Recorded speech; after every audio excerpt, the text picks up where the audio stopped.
জীবনের চেয়েও কঠিন যদি কোনো জায়গা থাকে তবে সেটা হলো এই অভিশপ্ত মুক্তার খামার, যেখানে মানুষ জন্মায় মুক্তা তোলার জন্য আর ধুঁকে ধুঁকে মরে সাগরের অতল গভীরে।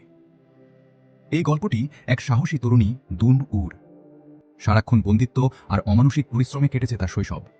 তার একটাই স্বপ্ন, এই নরককুণ্ড থেকে পালিয়ে মুক্ত জীবন পাওয়া।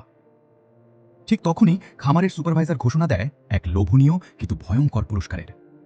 ঘোষণা আসে, যে সাহসী ডুবুরি রহস্যময় ডুয়ান ওয়াং পন্ড থেকে মুক্তা তুলে আনতে পারবে তাকে দেওয়া হবে রাজকীয় পুরস্কার। সমস্যা হলো, এই ডুয়ান ওয়াং পন্ড এমন এক ভয়ঙ্কর সমুদ্র যেখানে বাস করে মারাত্মক সব সামুদ্রিক প্রাণী। আজ পর্যন্ত যে সেখানে গেছে সে আর কখনো জীবিত ফেরেনি। কিন্তু স্বাধীনতার নেশায় মরিয়া হয়ে ওঠে দুন উ ও তার সঙ্গীরা।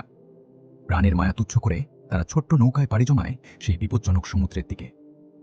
পানির নিচে নেমেই শুরু হয় তাদের আসল লড়াই। চারপাশের অদ্ভুত শান্ত পরিবেশের মাঝেই লুকিয়ে থাকে ভয়ঙ্কর বিপদ। এরই মধ্যে দুন উ চমৎকার এক শেলের ভেতর থেকে খুঁজে পায় কাঙ্ক্ষিত মুক্তাটি।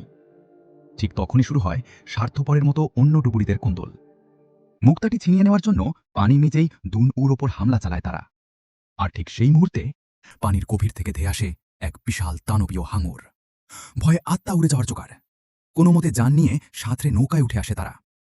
প্রশ্ন হল, মৃত্যুর মুখ থেকে বেঁচে ফেরা দুন উ কি শেষ পর্যন্ত তার এই দাসত্ব জীবন থেকে মুক্তি পাবে, নাকি এই সমুদ্রই হবে তার শেষ ঠিকানা?